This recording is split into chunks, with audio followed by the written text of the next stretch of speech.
Bom, boa noite, pessoal, tudo bem? Espero que vocês estejam bem.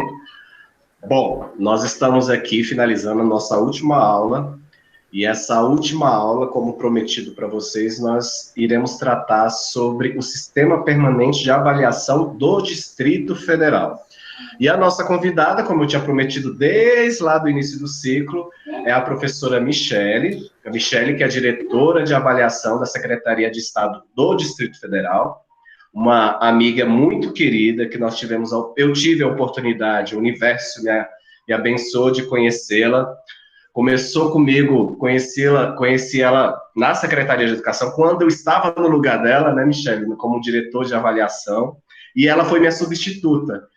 Então, foi a pessoa que eu indiquei para estar à frente da diretoria. Ela já está aí há mais de 2 anos, né, à frente da diretoria. Fez um trabalho excelentíssimo sobre o CIPA-IDF, Sistema Permanente de Avaliação do Distrito Federal.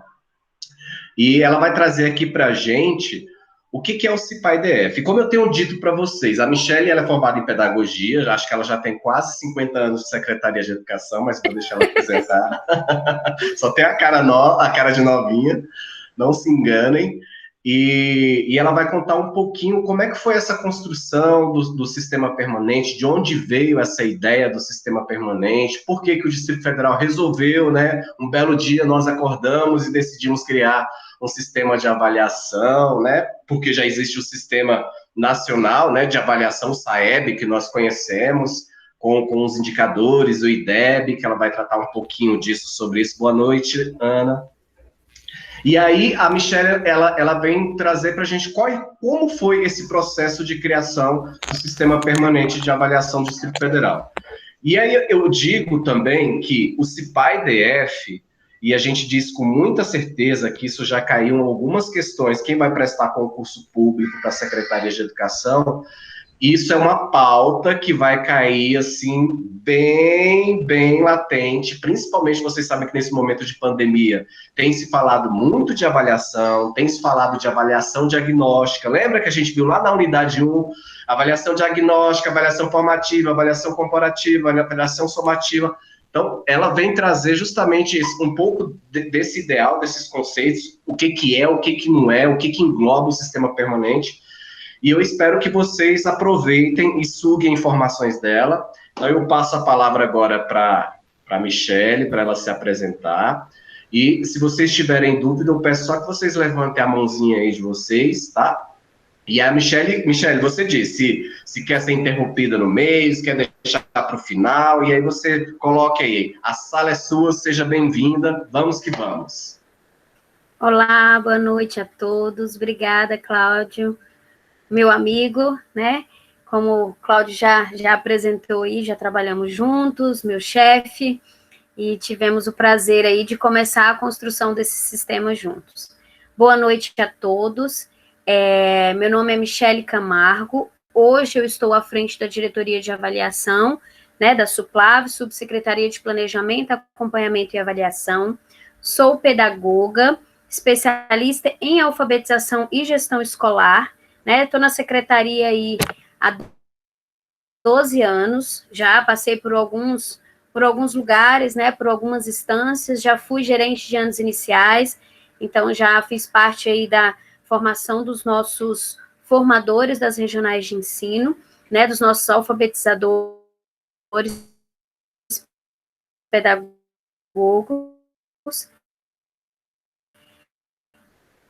Quero agradecer, Cláudio sabe que sempre que os nossos futuros... Tá tranquilo? Tá, Cláudio? Travou aí? Desculpa, não, tá indo. Tá ok? Então, vamos lá. Gente, eu sempre gosto de falar que, principalmente em meeting, em live, né? Então, se vocês quiserem fazer a qualquer momento, pode levantar a mão. Assim que eu concluir, né, aquela fala, eu já passo a pergunta, porque talvez vocês queiram fazer falas pontuais daquilo que eu estou falando no momento. Então, fiquem à vontade, tá bom? Então, a gente vai começar falando um pouquinho, né, aí do Sistema Permanente de Avaliação Educacional do Distrito Federal. Mas antes de entrar no sistema de avaliação, a gente tem que começar falando da legislação. Por que que o Distrito Federal tem, né, aí a gente teve que instituir esse sistema. Lá na Carta Magna, LDB, Constituição Federal, já nos traz que deve ser ofertado para os nossos estudantes, para a nossa comunidade, uma educação de qualidade. E aí, se vocês olharem lá na Constituição de 88, se vocês olharem na LDB, vários documentos trazem que a nossa educação precisa ser ofertada com qualidade. Mas o que é qualidade? O que é qualidade? Você vai procurar, vocês não vão encontrar. Então, a partir daí, se gerou, né, nacionalmente, foi construído o SAEB desde 1990, que é o Sistema Nacional de Educação, né, que Cláudio já deve ter falado para vocês, nosso maior sistema de avaliação brasileiro. Então, a gente tem aí uma métrica. Em 2005, a gente iniciou um novo histórico, a gente tem aí o IDEB, né, nosso Índice de Desenvolvimento da Educação Básica desde 2007. Com a instituição do SAEB, os estados começaram a perceber, né, e o Ministério da Educação, que cada estado tem uma realidade, cada estado tem um currículo, cada estado tem um contexto. Só o SAEB, sendo aplicado ali, né, a cada 2 anos, bianual, não estava sendo necessário para aferir a qualidade de educação daquele estado, daquele município. Então, a gente vem aí com o PNE, o Plano Nacional de Educação, onde diz, em 2014, que a gente deveria, cada estado, instituir o seu sistema de avaliação. Antes de 2014, no PNE, vários outros estados já constituíram, já perceberam a partir do SAEB que era necessário. Então, a gente tem o Ceará, né, com seu sistema permanente há mais de 10 anos. A gente tem também Santa Catarina aí com um sistema bem forte já. São Paulo, né, com o Saresp, vem aí com resultados muito bons para a intervenção. Saiu aí do Saresp, saiu o primeiro estudo, né, sobre os impactos da pandemia do Brasil, e isso veio do sistema deles. Então, na meta 7, no Plano Distrital de Educação, em 2015, estratégia 7.22, foi instituído que o Distrito Federal deveria construir e implementar o Sistema Permanente de Educação do Distrito Federal. Então, a partir de então, desde 2015, a gente vem trabalhando aí, a Secretaria vem trabalhando com vários testes procedimentais para implementar aí o seu sistema. Nós temos também, no mesmo plano distrital, uma outra meta, que é a meta 1, né, estratégia 1.7, que é implementar, até o 2º ano de vigência deste plano, a avaliação da educação infantil. Então, o Sistema Permanente de Avaliação, que é esse PAEDF, vocês vão ouvir muito falar sobre ele, é o 1º ano de aplicação, ele já está aí bombando para os próximos temas dos concursos, né? Então, vocês ainda vão ouvir falar muito. Ele vem para responder a essas 2 metas, tá? Do Plano Distrital de Educação, meta 7 e meta número 1. Então, essas 2 são responsáveis pela instituição aí do nosso sistema permanente. Então, a partir dessa meta, foi-se criada a portaria número 420, de 21 de dezembro de 2018, na qual, né, o responsável foi o nosso professor Cláudio Amorim, aqui presente. Então, onde a gente instituiu o Sistema Permanente de Avaliação. Olha o lapso temporal, né, gente? O plano distrital é de 2015, o PNE já vem há muito tempo, a gente tem a LDB de 96, a gente tem a Constituição aí de 88, o SAEB de 90, e só agora, em 2018, o Distrito Federal instituiu o seu sistema permanente. Michele, de 2018. Michele, só para te interromper, fazer mais um bate-papozinho aqui.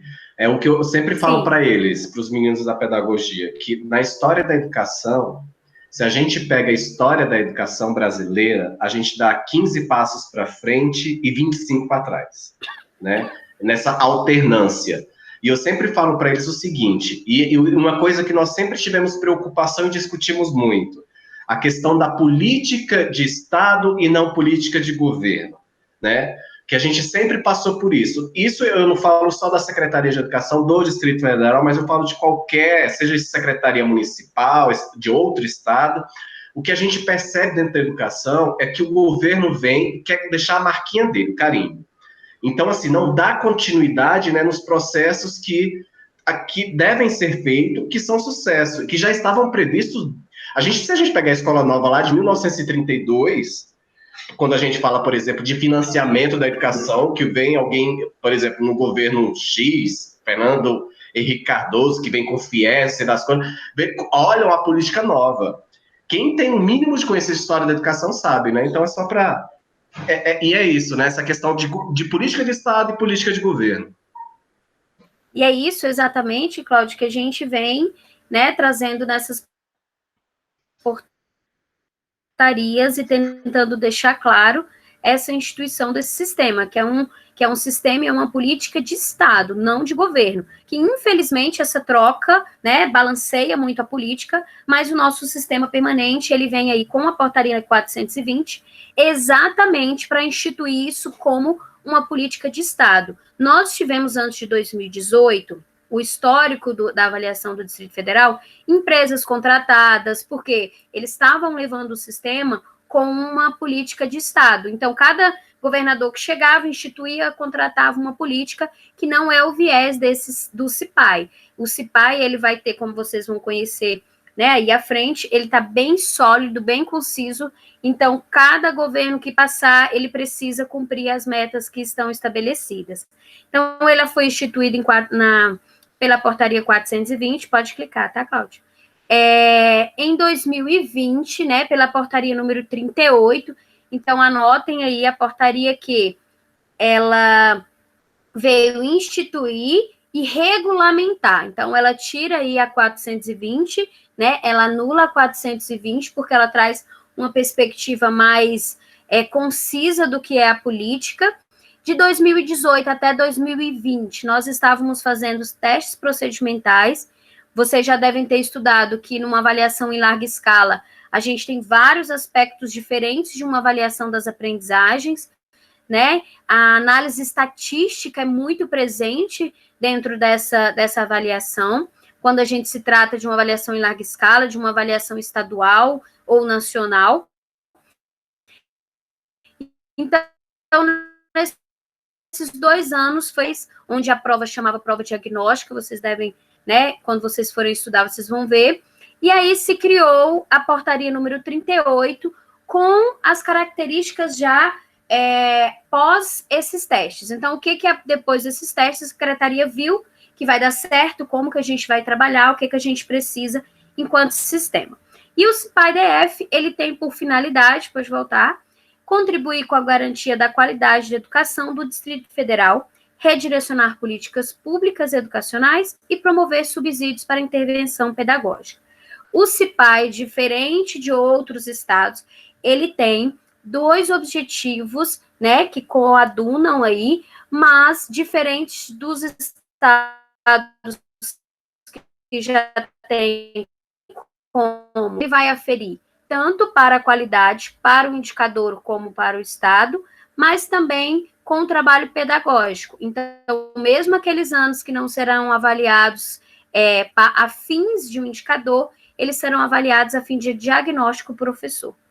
Pode passar, Cláudio. Na portaria número 38, quando foi regulamentado o nosso sistema permanente, né, em 2020, isso foi bem divulgado, bem publicado em várias né, mídias, na imprensa, e também pela UNB, aí, pelo nosso grupo de avaliação. Então, quem aí, o pedagogo que quiser se especializar em avaliação, vai conhecer muito, né, o GEMPA, vocês vão ouvir muito falar. Então, assim, ele também foi aprovado, já foi discutido por vários estudiosos da UNB. Pode passar. Tá, Michele, você falou, e o que é então, esse sistema, como que vai ser aplicado, quem vai realizar, é uma prova, não é uma prova. Então, agora a gente vai esmiuçar um pouquinho aí o que vai ter e como vai funcionar na prática, tá? A primeira aplicação dele estava prevista para 2020, infelizmente, devido à pandemia, a gente não conseguiu fazer. Então, os dias 17 e 18 de novembro de 2021 vai ser a primeira edição, né, com os nossos dados estatísticos, com os nossos documentos aí já para a base estatística a fins de proficiência. Então, vamos lá.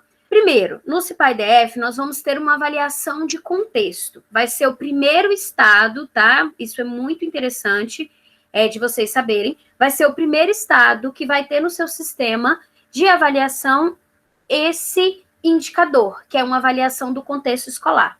No SAEB, nós temos aí um indicador de contexto, mas isso não entra para o índice. Então, o IDEB, ele não tem esse nível de contexto. No CIPA-IDF, não. Ele, além de ser avaliado, ele ainda vai entrar aí dentro do indicador. Então, a gente vai poder fazer aí um balanço de quanto esforço aquela escola, que a gente sabe que em uma comunidade rural, socialmente econômica, menor, ela tem um esforço muito maior de se alcançar aquele desempenho do que uma outra. Então, a gente vai conseguir aferir a partir da avaliação de contexto. Michele, você pode dar uma... Eu comentei já isso semana passada com eles, mas o que seria esse contexto? E qual a importância, de forma prática, assim, daquele jeito que a gente gosta, bem didática, de falar sobre avaliação? Pessoal, eu bato muito na tecla da avaliação, a Michele sabe que eu sou apaixonado pela avaliação, assim como ela também é apaixonada por avaliação. Aquilo que eu estava falando para vocês, sempre que eu pergunto, quem tem medo de avaliação? Todo mundo tem medo de avaliação. Então, quando a gente chegava ou chega numa escola para falar de avaliação, já é aquele susto, né? Porque a gente tem aquela mentalidade de que a avaliação vem para vigiar, para punir, para classificar, para ranquear, aquilo que a avaliação somativa que nós vimos lá na unidade 1 traz, né? Que fomos preparados para isso. E tratar a avaliação da forma como nós estamos tratando hoje é muito recente, né? Estudos são muito recentes com relação à avaliação. Da década de 90 para cá que isso expande muito mais. E aí, quando a gente fala de dados contextuais, Michele, eu queria que você exemplificasse, né, assim, o que são esses dados conceituais e como eles servem para a gente quebrar alguns paradigmas, né, que são do senso comum pedagógico, da comunidade pedagógica, dos professores dentro da rede pública, principalmente. Quando a gente chegar, Cláudio, lá na parte onde vai colocar os eixos, eu vou exatamente colocar, olha, por que essa pergunta está aqui? Então, aí eles vão visualizar exatamente como ele vai entrar dentro de um indicador ou como isso vai aferir a qualidade da educação do Distrito Federal, daquela escola, né, do trabalho pedagógico que aquela escola interfere.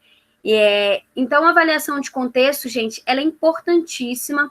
Já dou spoiler aí para vocês que a próxima edição do SAEB e do IDEB, ela vai entrar também, tá? Então, assim, o Distrito Federal foi o primeiro a sair com portaria, vai ser o primeiro sistema, mas o nosso sistema de avaliação nacional e o nosso indicador de desenvolvimento da educação básica também vai levar em consideração isso.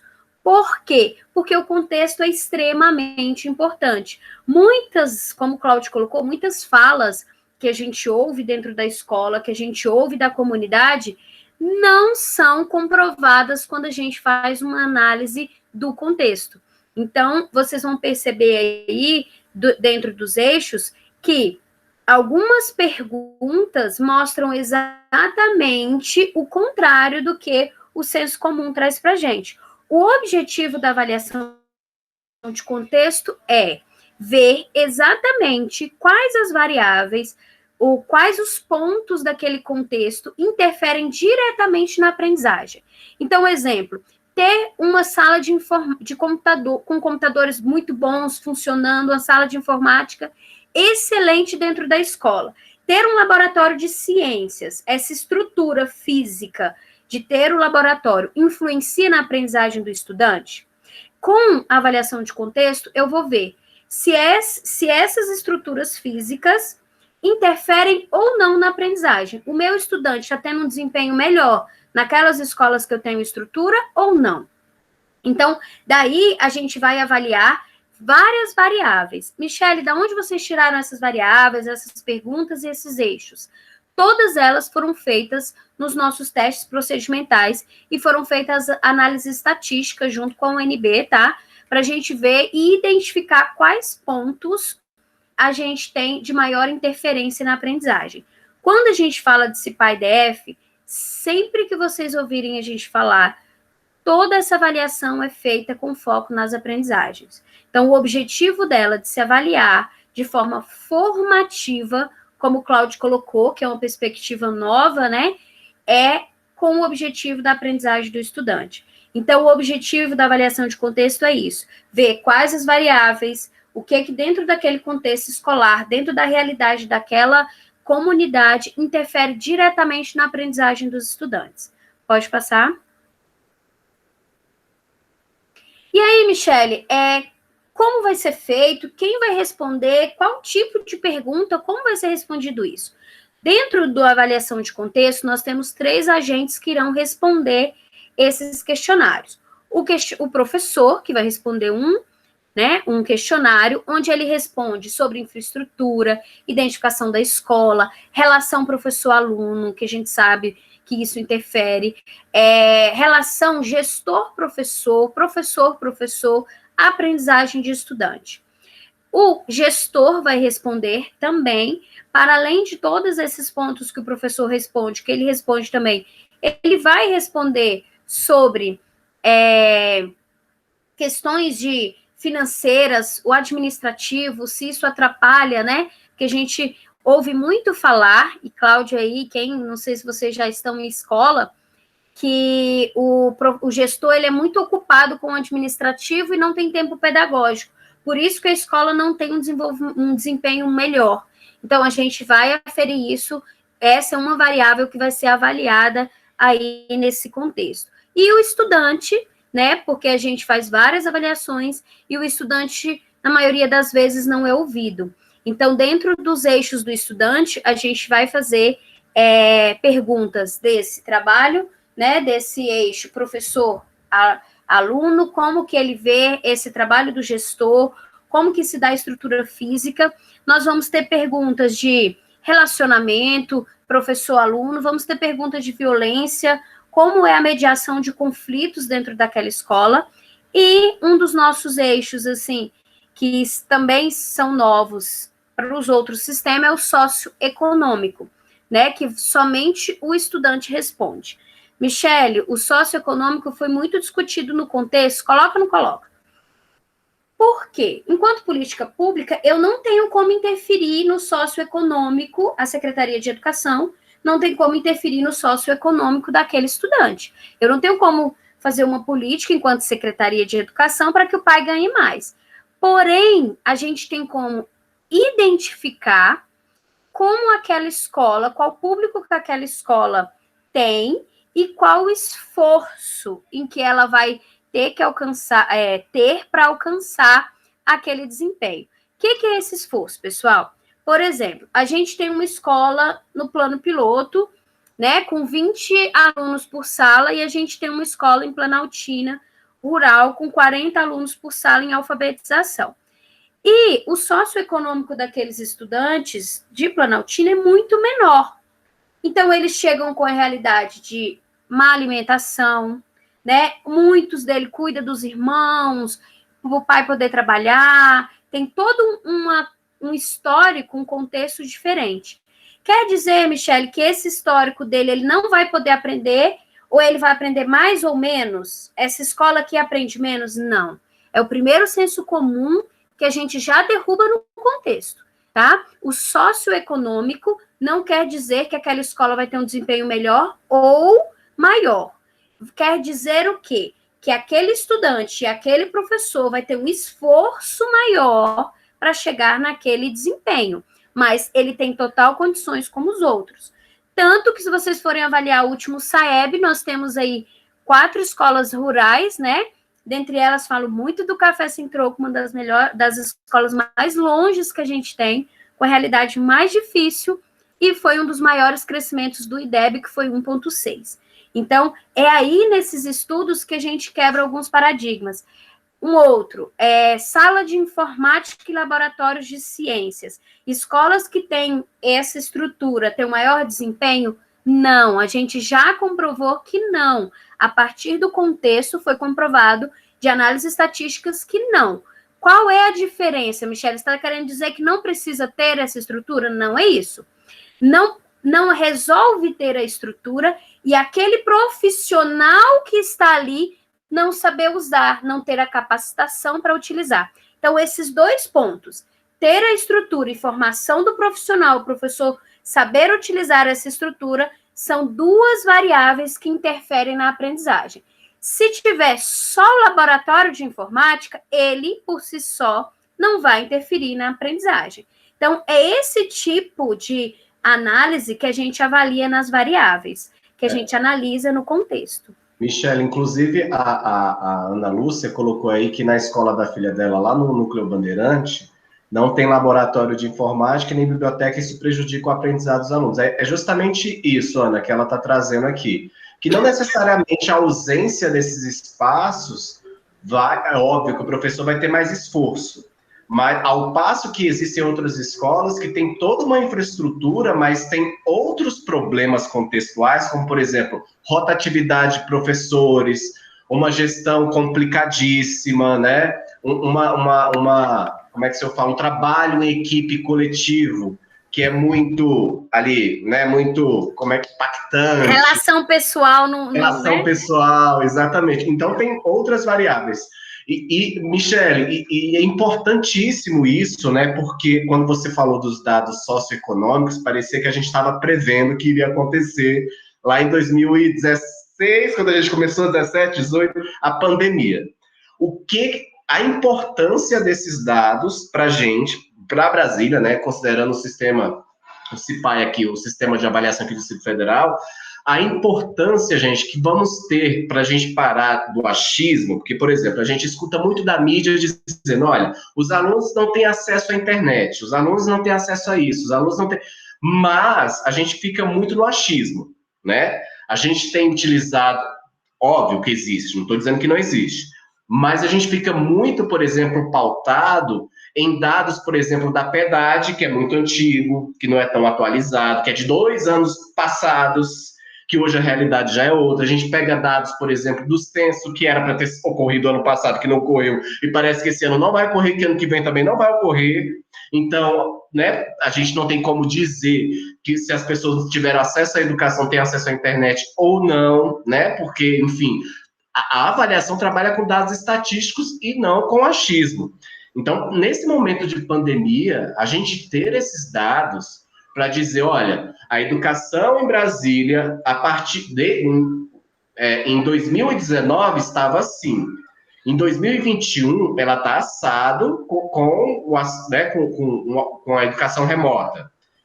Quantas pessoas tiveram acesso, né, a isso?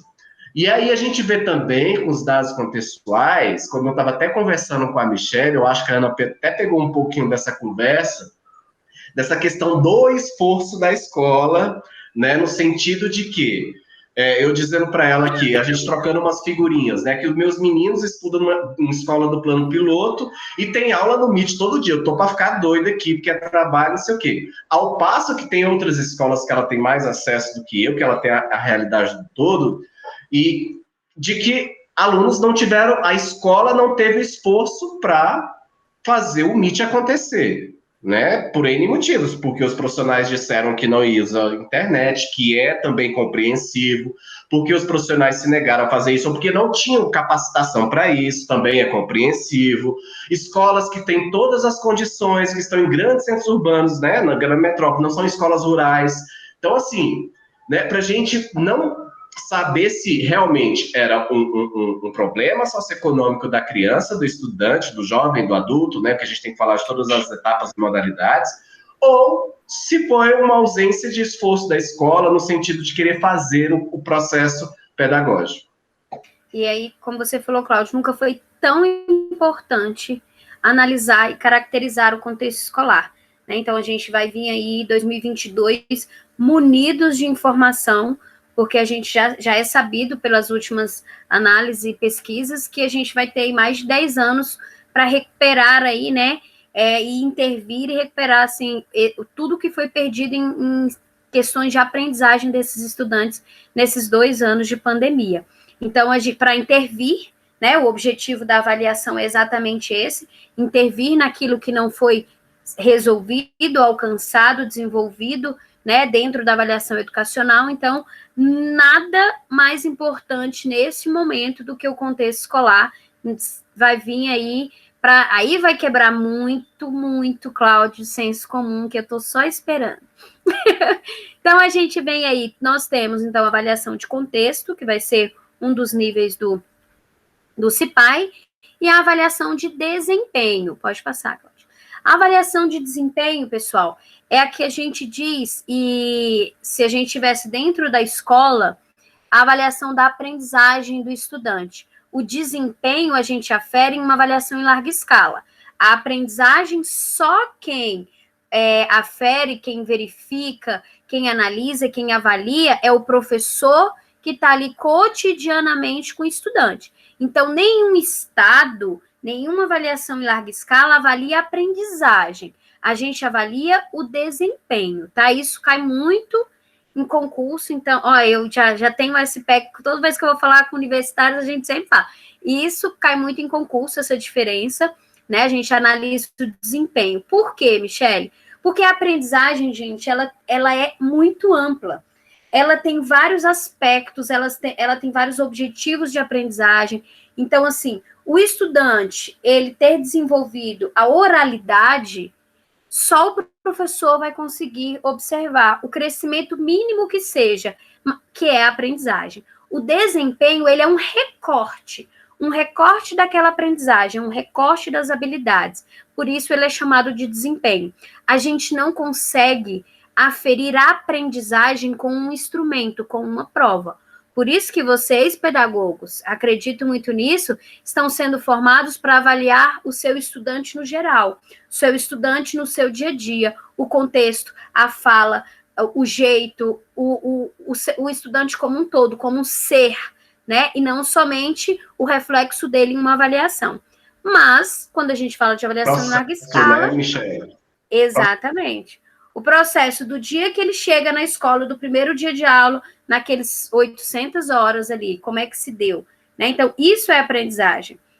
Ele não sabia segurar num lápis, ele não foi alfabetizado ainda, mas ele já segura num lápis. A gente, enquanto avaliação em larga escala, não consegue observar isso. Então, por isso que somente o professor avalia a aprendizagem. Então, o desempenho, que é esse recorte, que é uma avaliação em larga escala, afere, é o quê? E tem qual objetivo? É um recorte daquelas habilidades, dos objetivos de aprendizagem do nosso currículo, né? E o objetivo dele é avaliar a proficiência em nível de estudante, unidade escolar e Distrito Federal. Então, no CIPAI-DF, aquela avaliação, a gente vai ter uma proficiência. Essa proficiência, gente, um dia que o Cláudio quiser, a gente vem falar de escala, de proficiência, como é que funciona. Essa proficiência é como se fosse, eu vou falar assim mais claro para vocês, a nota do estudante. Quando a gente fala de uma avaliação em larga escala, estatisticamente, a gente tem uma escala de proficiência, né, onde eu divido ela em níveis. Então, eu tenho itens dos menos complexos, mais claros, mais fáceis, que está ali na escala de 0 a 100, exemplo. Eu tenho níveis medianos, que está ali de 100 a 300, e níveis mais difíceis, que está de 300 a 500. E aí, dentro dessa régua, esses números são a proficiência, como se fosse a nota do estudante. Então, nós vamos ter no CIPAI uma nota para a escola, uma nota para a CRE, né, Coordenação Regional de Ensino, quando a gente fala de Secretaria de Educação, nós temos 14, e do Distrito Federal. Essa nota, o que é importante? Ela reflete nas habilidades e competências que os estudantes alcançaram ou não. Então, por exemplo, dentro da régua, de 0 a 100, eu tenho 10 habilidades. Se ele está ali nessa proficiência, ele alcançou essas 10 habilidades. E essas habilidades são reflexo do objetivo de aprendizagem. Então, eu tenho ali dentro, e é muito claro, vai sair em breve aí para vocês a matriz, vocês conseguem visualizar dentro da matriz o currículo em movimento. Então, eu consigo dizer, a partir dessa proficiência, quais habilidades e competências os estudantes conseguiram alcançar ou não, enquanto escola, né, enquanto estudante, enquanto escola e enquanto CRE. Novidade é enquanto estudante, porque o SAEB não tem.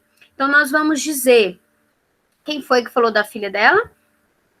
Ana Lúcia. A Ana Lúcia, o ano que vem, ela vai receber aí, que o pai também vai ter acesso, exatamente onde e quais habilidades e competências a filha dela alcançou e não alcançou no CIPAI.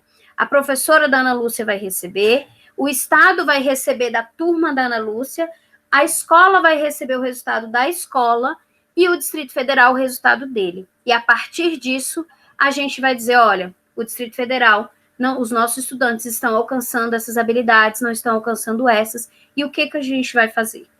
Pode falar, Cláudio. Não, pode ir. E aí, para construir, gente, como eu falei, uma avaliação em larga escala é muito mais complexo do que se fazer somente um instrumento para avaliação das aprendizagens, porque a avaliação das aprendizagens eu coloco como é um processo, eu coloco só aqueles objetivos, avalio pontualmente, avalio durante todo, né, todo dia, todos os momentos. Na avaliação em larga escala, não. Nós temos alguns procedimentos estatísticos, né, teóricos, que é necessário seguir para que a gente tenha uma veracidade nessas informações. Então, na nossa avaliação, a gente, em larga escala, é necessário utilizar matrizes de referência. Então, quando eu avalio na unidade escolar, que é a aprendizagem, eu utilizo o currículo, né? Eu pego ali a matéria, o objetivo que eu preciso avaliar e coloco. Então, eu uso o currículo. Quando eu estou falando de avaliação em larga escala, eu falo de matriz. Então, para cada etapa, foi se construída uma matriz própria da secretaria. Então, a gente, junto com todos os professores participaram, foram aí infinitos GTs, né, Cláudio? Cláudio acompanhou aí pelo menos 30 GTs diferentes para a gente se chegar nesse documento que vai ser publicado agora. Então, nós temos uma matriz de alfabetização, vai ser o primeiro documento onde vai estar escrito o que é estar alfabetizado para a Secretaria de Educação. Então, pedagogos, importantíssimo aí, ó, nos próximos 2 meses, vocês acompanharem o site para observar esse documento. A gente tem... Só te interrompendo, porque senão é porque eu vou linkando as coisas. Quem já teve aula comigo sobre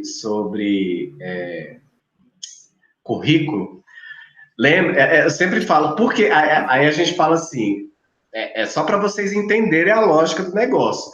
Ah, mas vocês tiveram que falar com 30 e tantas pessoas. Ah, vocês tiveram que... Sim, tivemos. Por que isso? Não é uma coisa que, por exemplo, Michele gosta de fazer, o Cláudio gosta de fazer. Isso é lei. Lembra que eu falo para vocês sobre gestão democrática, que está lá na LDB, a gestão democrática, com a participação de toda a comunidade escolar. E quando eu falo comunidade escolar, eu estou falando do porteiro, da merendeira, do pessoal que limpa a sala, do professor, do aluno, da comunidade externa. Então, isso precisa ser dialogado. Não pode ser goela abaixo do Estado, né, da Secretaria de Educação, implantar uma política, sem fazer audiências públicas, como nós fizemos, sem debater como esse processo, né, Michele? Só para... Sim.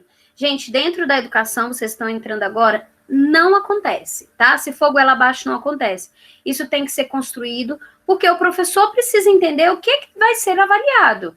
Ele precisa fazer parte do processo para que a política aconteça. Isso não... Se a gente só faz ali sem ouvi-los, né? Por exemplo, vou dar um exemplo claro para vocês. Nós não tínhamos, no início da programação aí da nossa cabeça, uma matriz para alfabetização, ia ser matriz dos anos iniciais. Aí foi onde a comunidade ali escolar falou, opa, não tem condições, Michele, é uma coisa separada, nós temos 2 blocos que devem ser avaliados separadamente.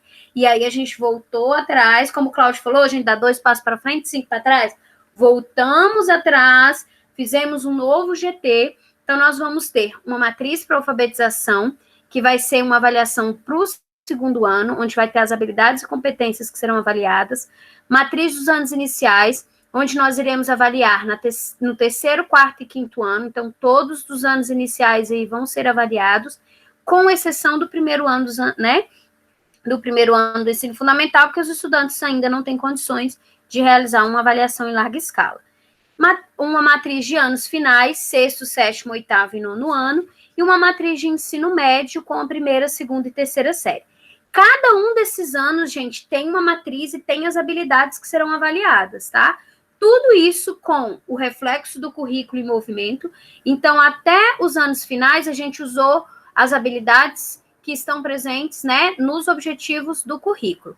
No ensino médio, como a gente está tendo essa transição, a gente analisou o currículo antigo, mas a gente também teve muita base no SAEB, tá? Então, a gente teve, assim, pegou como base matriz do SAEB, currículo em movimento. Então, provavelmente a matriz de referência do ensino médio vai ser a primeira a ser revista, quando de verdade a gente consolidar esse novo ensino médio.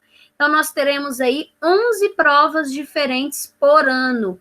O CIPA-IDF, pegando a fala do Cláudio, do lapso de tempo das informações, ele vai ser anual. Então, do segundo ano dos anos iniciais até a terceira série do ensino médio, farão a prova todos os anos. Em novembro, todo novembro, a gente tem aplicação. E aí, o que acontece? A gente tem aplicação em novembro, temos os resultados em dezembro, em janeiro, para a central, já repensar a política pública. O professor, quando chega na primeira semana pedagógica, ele já vai ter a lista de estudantes e os resultados desses estudantes de proficiência. A proficiência, lembrando, o João, ele tem aí a proficiência 250, ele não alcançou a habilidade A, B, C, D. Então, o professor já inicia o ano com todo o material pedagógico necessário para ele intervir e fazer todas as observações, aí, todas as intervenções necessárias para o alcance das aprendizagens. Gente, isso vai ser o ponto de partida da Secretaria de Educação para um ano pós-pandemia, né, em 2022. Então, assim, vai ser uma ferramenta, a gente já vinha pensando que ia ser essencial, agora vai ser mais ainda, né, Cláudio? Porque aí o professor vai saber de onde partir, porque a gente sabe que muitas escolas, infelizmente, não estão conseguindo aí atingir os nossos estudantes. Michele, essas avaliações são aquelas chamadas Prova Brasil? Não, gente, a Prova Brasil era a prova que hoje é chamada de SAEB, tá? Antes a gente tinha o SAEB, ele era um nome geral, e dentro do SAEB tinha ANA, né, Provinha Brasil e Prova Brasil.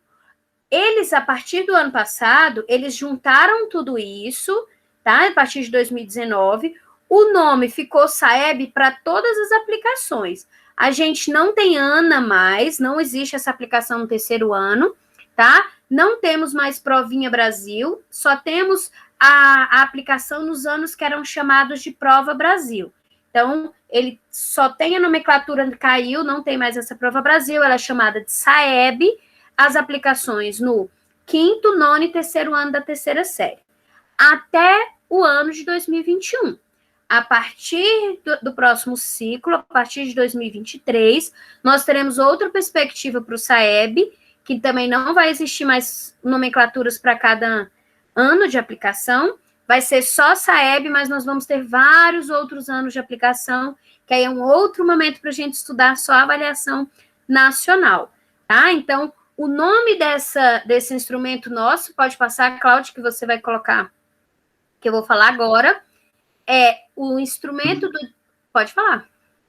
Só dá, eu acho que você falou, mas eu queria só que você enfatizasse só mais um pouquinho o que é uma matriz de referência, assim, em linhas gerais, assim, bem... Pode passar, passa aí.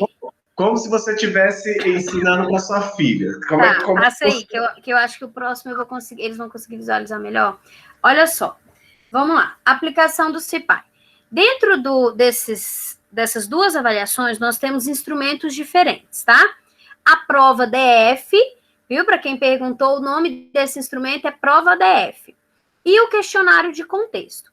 O questionário, a matriz de referência da prova DF foi aquela que eu mostrei para vocês, né? E nós temos a matriz de contexto, que também tem uma matriz, que é separada, tem uma matriz de contexto e uma matriz de desempenho. E aí a gente tem, vamos para a matriz de contexto para vocês entenderem que aí eu tenho os eixos. Eu tenho dentro dessa matriz exatamente o que eu vou avaliar. Eu tenho o questionário do gestor, que é a identificação. Então, lá na matriz tem assim, identificação. O que é a identificação da unidade escolar? O que é a estrutura? O que aqueles autores trazem que o nível estrutura influencia na aprendizagem? Então, lá a gente vai estar trazendo o referencial teórico, tá? Tanto na desempenho quanto de contexto, do porquê que aquelas variáveis interferem no desempenho. Na avaliação de desempenho, vocês vão encontrar, por exemplo, dentro de leitura, alfabetização, tá? Lá vou eu, a pedagoga apaixonada por alfabetização. Lá na alfabetização, a gente vai avaliar duas coisas. Então, vocês vão pegar a matriz em breve, vai estar lá assim, leitura, né, oralidade, escrita. E aí eu vou ter um quadrinho, vamos lá, um quadrinho onde vai estar assim, toda a taxonomia de Bloom com os verbos, né? Então, ele vai ter que alcançar aquela competência no segundo ano. Então, vamos pegar uma habilidade que vai estar lá. Inferir informações implícitas em textos. Inferir informações implícitas em um convite. Então, dentro da matriz, tem exatamente a habilidade que vai ser avaliada e em qual sentido. Então, aí essa habilidade, dentro da matriz, ela está no segundo ano dos anos iniciais, no terceiro ano e no quinto ano. Só que em cada um desses anos, quando você pegar a matriz, ele está avaliando uma coisa diferente. Então, a habilidade lá vai estar inferir informações explícitas em um convite. O segundo ano, né? O quinto ano, ele já vai estar inferir informações explícitas em um texto, né, informativo ou em uma reportagem. Então, o nível de grau aí de habilidade, ele vem crescendo e ficando mais difícil, mais complexo. Então, essa matriz é um documento, é a base para se construir a prova. Então, por exemplo, eu vou construir os itens dessa prova DF, tá? Primeiro, quem constrói é uma empresa, e aí depois o Distrito Federal tem condições de fazer isso. Então, quando eu vou construir o meu item, eu vou olhar lá dentro da matriz do segundo ano o que eu preciso avaliar. Então, eu vou olhar inferir informações implícitas em um convite. Então, eu vou construir um item, um desenho de um convite, ali o convite onde a informação que o estudante precisa chegar e desenvolver é inferir o que está escrito ali. Então, isso é a matriz, é a base para se construir a prova. É onde está dito o que vai ser avaliado, o que os nossos estudantes precisam alcançar. Então, a matriz ela é primordial. E por quê, gente? Exatamente por ser uma política de Estado. Então, independente de quem chegar, de quem passar por ali, aquelas habilidades precisam ser avaliadas no CIPAE. Não é o Cláudio, não é a Michele, não é o secretário atual, não é o antigo, não é o Ibanez, não é o Roriz, não.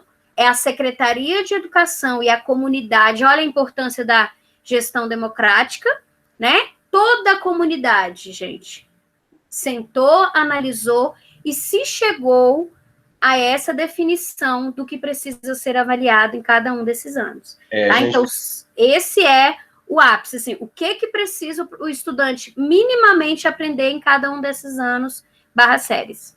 Gente, por isso, quando a gente trabalha com gestão pública, a gente tem que ter muito cuidado, assim, em fazer essa escuta e registrar tudo. Sabe, eu fiz uma audiência pública, né? Várias audiências. Você tem que registrar a audiência pública, você tem que fazer ata, você tem que deixar tudo registrado. Porque lá na frente vai vir, por exemplo, a gente tem uma grande parceria com o Ministério Público, né? Que o Ministério Público está aí para isso. Grande parceria, ótimo. Que se chama, e o braço da educação no Ministério Público se chama Proeduc. Então, se a gente inclui e há uma denúncia que seja de um único cidadão para o Ministério Público, nós temos que responder processos e quem está à frente da gestão. Pô, fala assim, a Michelle é diretora de avaliação, ganha super bem, que não sei o quê, né? Gente, gratificação não paga a dor de cabeça que se tem. Quando a gente fala que é amor, assim, quando a gente como já dizia Paulo Freire, né? Quando a gente é picado pelo bichinho da educação, a gente faz mais por amor do que... Então, não tem essa questão do recurso financeiro é importante. E a gente precisa ter isso muito bem pautado. A gente precisa ter dialogado. Por isso, quando a gente fala que vai ter audiência pública para aprovar a BNCC, eles não fazem isso porque eles são bonzinhos. Eles fazem isso porque é obrigatório. É um ritual processual que todos precisam fazer. Essa escuta, sabe? É igual conselho de classe na escola, né? Conselho de classe, todo mundo tem que participar. Então, quando você vai estabelecer uma política pública, você precisa ouvir a comunidade, dizer o que a comunidade acha sobre isso. Questão democrática na educação, né, como a gente já falou, mas só funciona assim. Então, gente, Michelle, como vai ser essa aplicação? Vocês estão me ouvindo bem? Agora porque sim. Porque tá, minha internet tem uma hora que dá uma oscilada, eu fico meio... vai, pode falar. Agora, só uma pergunta, na matriz... Aí, desculpa, gente, não dá pra gente aprender tudo, tá? A Michelle que é a mais especialista do que eu. Não mesmo. Na matriz de referência, só comenta por alto. É na matriz de referência ou é na elaboração dos itens da prova que nós utilizamos, por exemplo, aquelas metodologias de Bloom, TRI, Teoria de Resposta ao Item, que eu já conversei com eles um pouco sobre isso. É aqui na matriz ou é no item especificamente? Ou é em todo o conjunto que engloba a própria ciência, que engloba a matriz, que engloba o item? Cláudio, nos dois a gente vai falar um pouquinho. Primeiro, na matriz, o que vocês vão encontrar? Já preparando vocês. Vocês vão encontrar toda a taxonomia de Bloom revisada e a taxonomia solo, tá? A gente fez a nossa matriz nessas duas taxonomias, então... A matriz, ela é construída em cima dessas duas taxonomias. Vocês vão ver um quadrinho onde vai estar lá os verbos da taxonomia e o que é a taxonomia de Bloom, por que a gente utilizou, vai estar tudo explícito na matriz. No finalzinho... Oi, vocês estão me ouvindo? Sim, agora tá. Oi, Cláudio, você tá me ouvindo? Tô te ouvindo. Desculpa. Até a imagem agora ficou melhor. Porque travou, assim. Então, assim, a taxonomia de Bloom e a solo, tá, gente? Que a gente utilizou, que vocês não devem conhecer ainda, super nova, super tendência aí, porque a de Bloom revisada, ela traz um pouquinho dos níveis, mas a solo é quem explicita o grau de dificuldade do item. Então, a gente traz as duas na matriz. E a gente fala um pouquinho de TRI, que é a teoria de resposta ao item. Mas não é dentro da matriz que a gente vai trazer a escala de proficiência e como será a correção por TRI. Isso só é possível quando elabora o item. Então, como é que a gente vai fazer? Hoje a gente tem a matriz. Vamos começar a construção dos itens a partir da matriz, ok? Quando a gente fizer esses itens, eles precisam ser pré-testados. Eles vão ter 3 documentos diferentes no CIPAE. Matriz de contexto, onde tem as taxonomias e as habilidades. Matriz de desempenho, que tem as taxonomias e as habilidades. Matriz de contexto, onde tem as variáveis de contexto. E um terceiro documento que vai chamar indicadores. Esse que vai chamar indicadores, ele vai trazer a TRI, a escala de proficiência, o que é uma escala, o que é TRI, e também vai trazer o nosso IQEDF, que em breve aí, nos próximos slides, vocês vão conhecer, tá bom? Entendeu, Cláudio? Respondi isso, a pergunta?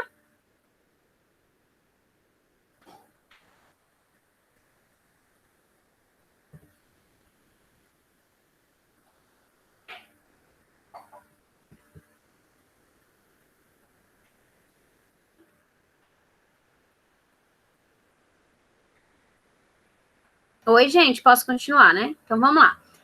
Relatórios do CIPAI. O que a gente vai ter depois dessa aplicação? Michele, aplicou o questionário de contexto, aplicou as provas, né? Ali, a prova DF. O que a gente vai ter de resultados? Nós teremos, como eu falei, a proficiência em cada ano letivo por estudante, unidade escolar, CRE e sistema de ensino. Vai ter um caráter diagnóstico e o resultado no início do ano. Então, para todo o planejamento aí pedagógico, administrativo, de política pública, a gente vai ter o resultado. Hoje, se vocês me mandam um processo C, um e-mail, ou me perguntam aqui agora, Michele, como estão as aprendizagens dos nossos estudantes em 2021? Secretaria de Estado de Educação, como estão a aprendizagem dos nossos estudantes? Nós não saberemos responder você. Se a Ana Lúcia chegar e falar assim, Michele, como está o desempenho da escola da minha filha lá no Bandeirante neste bimestre? A gente não vai saber responder. Quais as principais habilidades e competências essa unidade escolar apresentou? A gente não vai saber responder. Com o CIPAI-DF, a gente vai poder, a Ana Lúcia, eu, enquanto gestora da secretaria, a escola, toda a comunidade saber, dentro dessa comunidade a gente tem essa dificuldade, dentro da secretaria a gente tem essa, e fazer política pública que atenda. Gente, a minha fala, eu espero que vocês em breve estejam conosco na secretaria, política pública se faz com dados, tá? Então, se a gente não tem dado, a gente não tem política pública efetiva. A gente vai sempre estar fazendo políticas que não vão atender a dificuldade dos nossos estudantes, exatamente por sermos tão plurais, por sermos tão diferentes, contextos tão diferentes. A política pública da escola de Planaltina não é a mesma política pública para a escola, né, aí que a gente tem no plano piloto. Então, por isso, a gente precisa de diagnósticos reais para se gerar política pública efetiva. Pode passar, Cláudio. E aí eu trouxe, pode ir passando para aparecer todo mundo. Vocês, pedagogos, vão ouvir falar muito aí, né, no Distrito Federal, de alguns desses. Depois deixo o nome de todos lá com o Cláudio. Foram os validadores, então a gente construiu todos os documentos do CIPAI com professores da secretaria, de sala de aula, de todas as regionais. Aí esses 3 primeiros são os maiores renomados em avaliação, tá, do Brasil. A gente tem aí o Francisco Soares, que Cláudia deve ter falado dele, vocês já devem ter lido sobre ele, né? Francisco Soares, um dos nossos validadores. Girlene é a única parametrista do Distrito Federal, assim, então ela sabe analisar um item como ninguém, né? A gente tem aí a Vilharins, que é essa terceira aí, que também é a única professora do Brasil que faz formação em universidades sobre taxonomia solo.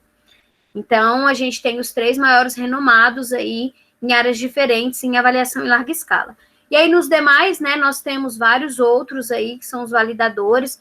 Cristiano Muniz, que vocês já devem ter ouvido falar muito, né, Mauro Rabelo, que agora está no Ministério da Educação, né, todos esses aí são os nossos validadores. Então, nosso documento passou pelos maiores renomes aí na área de avaliação do Brasil. E depois de ser escrito, passou por essa galerinha de peso, passou por consulta pública, então todo o Distrito Federal, tanto a rede pública como a rede privada. Desculpa, esqueci de falar que o CIPAI-DF, gente, não é só para a rede pública, tá? Também para a rede privada, é uma avaliação do sistema de ensino. O que engloba o sistema de ensino, rede pública e rede privada. A gente puxa muita sardinha, eu, na minha fala, para a rede pública, né, Cláudio? Porque é a nossa vivência, mas também serão avaliados a rede privada, tá? Então, eles também. E, por fim, o Conselho de Educação, onde, assim, foi minha última apresentação do CIPAI, fiquei muito feliz, Cláudio lá presente, e onde a gente teve aí essa documentação também validada. Então, agora, gente, Michele, por que não foi para casa? Tá passando diagramação, arrumando cor, essas coisas, porque a gente tem um Ascom muito perfeccionista, que quer ver isso, mas em breve aí a gente tem ela aí na rua sendo lançada, tá? Mas ela já está indo também para a empresa para fazer a construção do item.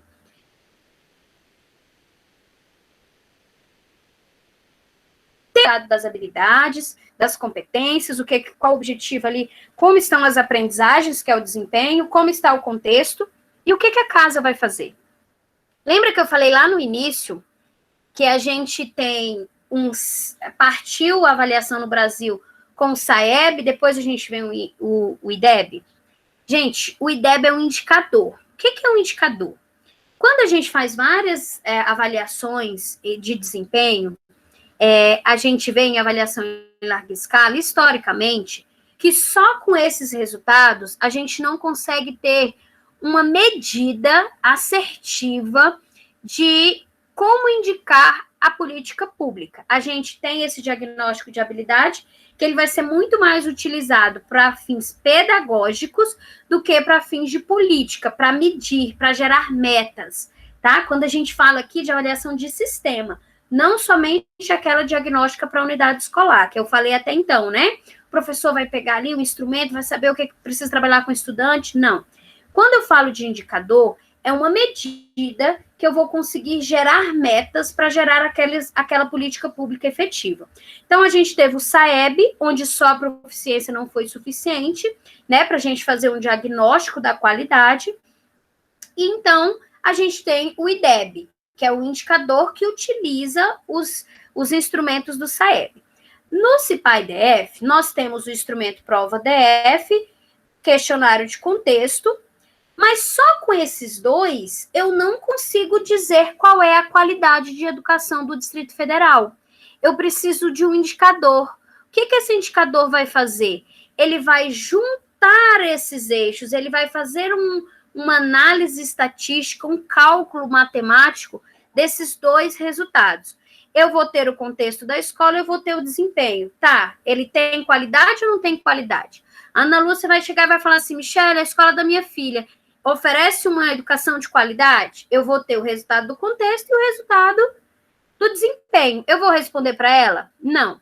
Então, eu preciso o quê? Analisar esses dois, tá? Então, a gente vem aí com o ápice, né, que a gente traz, que é o Índice de Qualidade Educacional do Distrito Federal, o IQEDF, tá? Que é o indicador que vai dizer se a gente tem ou não qualidade. E o que ele vai utilizar?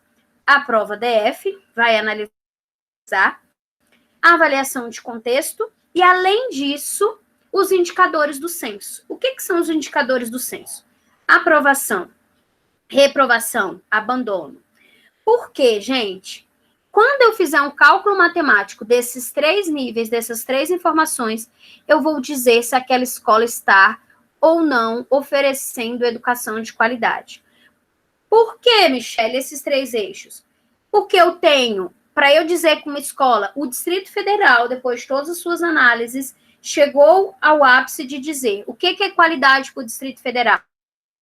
É o estudante aprender, né, desenvolver as habilidades que eu vou aferir no desempenho. É o estudante conseguir, mesmo com o seu contexto, chegar nessa aprendizagem, né, aferir esse contexto, e enquanto gestão eu tenho que dar subsídios para isso. Então, gente, o contexto ele vai servir para dar um esforço para que a gestão também faça uma estrutura melhor nas escolas, para se chegar de qualidade, tá? Então, eu vou ver essa estrutura que a gestão está dando, e eu preciso que o estudante, ele caminhe. Não adianta o estudante, a escola está com desempenho alto e a reprovação mais alta ainda.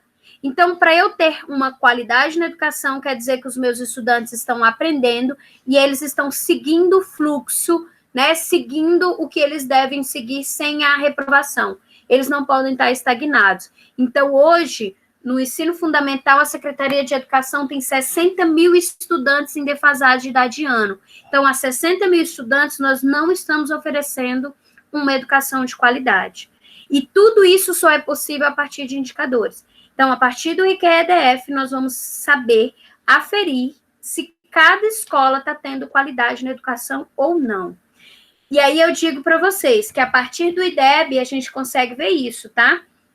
Cláudio já conhece muito bem. Quem quiser analisar uma escola, os dados são públicos.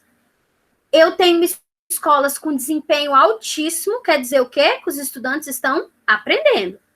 E o indicador está lá embaixo, gente. É uma das escolas com índice menor, com IDEB menor da sua regional.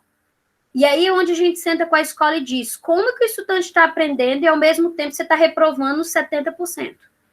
Então, a cultura da avaliação, aí ainda aquela punitiva, né, aquela da avaliação somativa, que eu vou punir o meu estudante, aquela perspectiva ainda de avaliação não formativa, ainda pesa muito na realidade das nossas escolas. E é isso que a gente vem tentando trazer diferente hoje na secretaria, a perspectiva formativa em cima dos números, da avaliação em larga escala.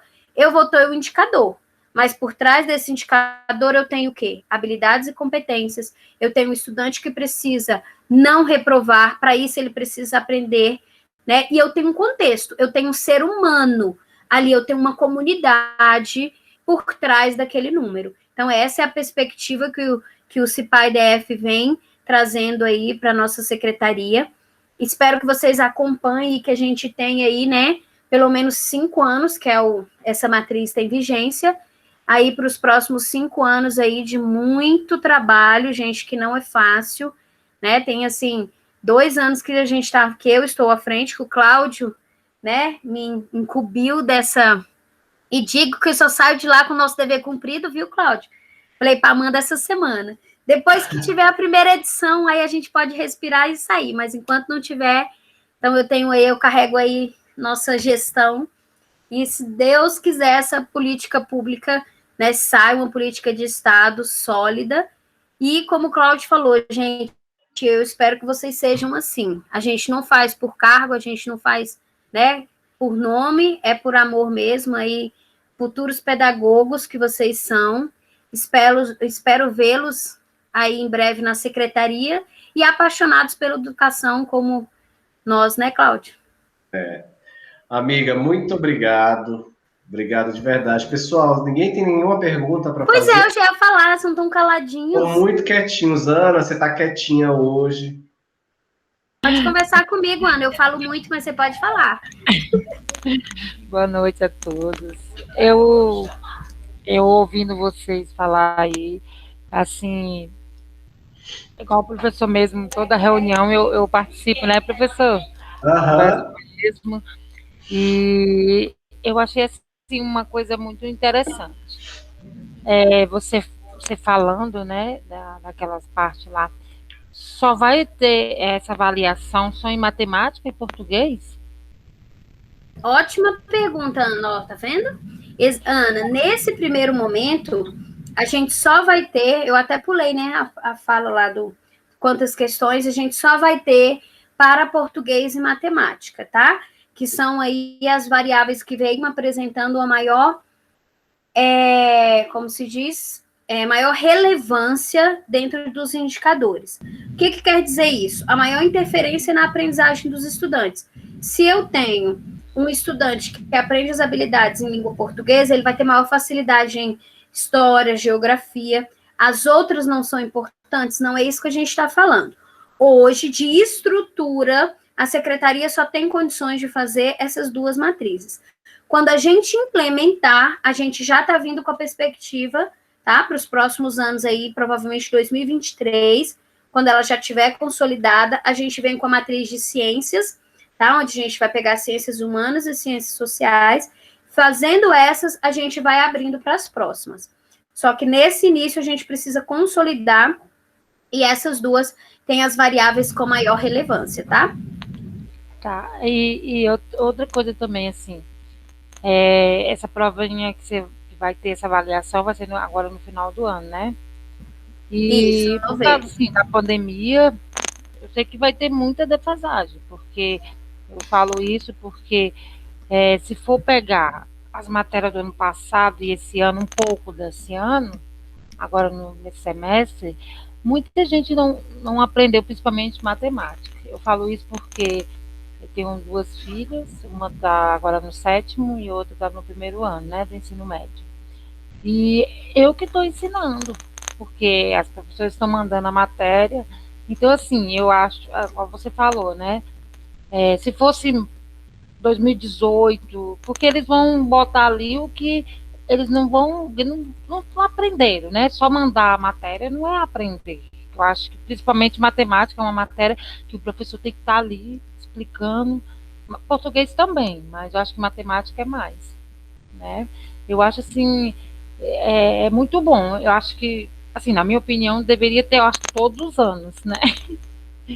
Mas Ó, a perspectiva é que seja todo ano, tá, Luiz? Todo novembro a gente vai ter. Pensando nisso que você falou, que os resultados serão bem ruins, a gente já sabe, o objetivo dessa de 2021 é exatamente para diagnóstico, não vai ser calculado o índice, tá? Não vai ter IQEDF para essa edição. Ela vai ser apenas para fim diagnóstico, exatamente para o professor observar, diagnosticar como é que está a realidade dos nossos estudantes e a gente partir dali. Para a gente ter um norte, gente, porque assim, vai estar todo mundo muito perdido, tanto o professor nesse retorno, o estudante com muita defasagem. Então, esse momento do CIPAI não era o que era previsto, o que a gente queria, né, Cláudio? Um primeiro ano com índice, com meta, mas ele vem, lembra que eu falei que ele tem 2 objetivos, que é o diagnóstico e o de indicador? A gente vai tirar um pouquinho o indicador de campo e vamos trabalhar em 2021 só com o diagnóstico, que é observar o que eles aprenderam ou não e intervir durante todo 2022. Aí sim, quando for no final de 2022, a gente tem um indicador. obrigado, Michele, você tirou muita dúvida. Bom, gente, eu nosso espero tempo... que, em nome de Jesus, até em 2023, eu quero estar na fundação. Eu adoro dar aula. Ô, É Ana, isso aí. Ana, a gente tem uma piada na Secretaria de Educação que quem chama de fundação é porque está perto de aposentar. Você nem entrou ainda, Ana, então é Então, para secretaria. de falar fundação, é Secretaria de Estado de Educação. Umas professoras que eu trabalhei, né, na escola particular, aí elas falam assim, aí eu vou entrar na fundação, não sei o quê. Todo mundo fala Não, isso. você fala para ela que já deixou de ser fundação desde a década de 90. Então, E você ainda vai mostrar que está bem preparada para entrar primeiro. Ai, obrigada. Michele, então, muito obrigado, de verdade, de coração. E, assim, acho que você trouxe aqui esclarecimentos. Óbvio que não dá para a gente suprir, né, falar de avaliação, mas pelo menos para eles entenderem o que é avaliação, que Brasília tem um sistema permanente de avaliação, como é que se constitui, porque a nossa base é uma base também que está lá no SAEB, que está em outros estados também, porque nós temos alunos aqui também de outros estados, por incrível que pareça, a maioria de Brasília, mas para ter essa noção. E eu estou com uma ideia aqui que logo eu quero até compartilhar com você, Michele, mas depois eu não vou dar spoiler para os meninos, não, vai que não vai para frente.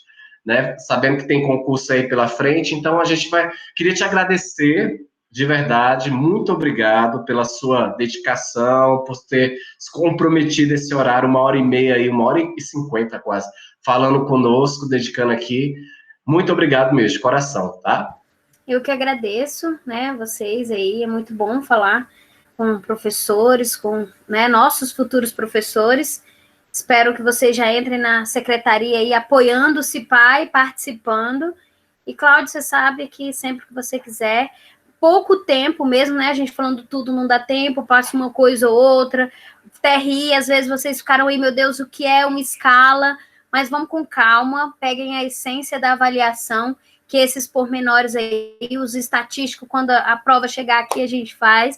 Se vocês quiserem ler no site da secretaria nos próximos meses, quando vocês pegarem o nosso material para ler, vocês vão entender um pouquinho, vai falar, lembrar, a Michele falou era isso, a Michele falou era aquilo. Vai estar bem explicadinho aí, taxonomia de Bloom, tudo isso cai no concurso. Então, peguem, leiam o documento que vai clarear melhor. E sempre que você precisar, Cláudio, pode chamar que a gente vem. Se um dia você precisar, a gente fala de TRI, fala de escala, o que você precisar aí. Obrigada, Michele. gente. Parabéns, viu? Parabéns pelo trabalho desenvolvido junto à Secretaria de Educação, pela política de Estado que você tem desenvolvido. Parabéns mesmo. Um abraço. Abraço, obrigada, gente. Tchau, pessoal. Boa noite. Boa noite, professor. Boa noite, Michele. Obrigada. Boa noite, professor. Boa noite, Michele. E todos que estavam aqui também. Muito bom. Obrigado, Maia. Boa noite. Gente, eu só não estou aparecendo que minha câmera está muito ruim hoje. Obrigada. Obrigada.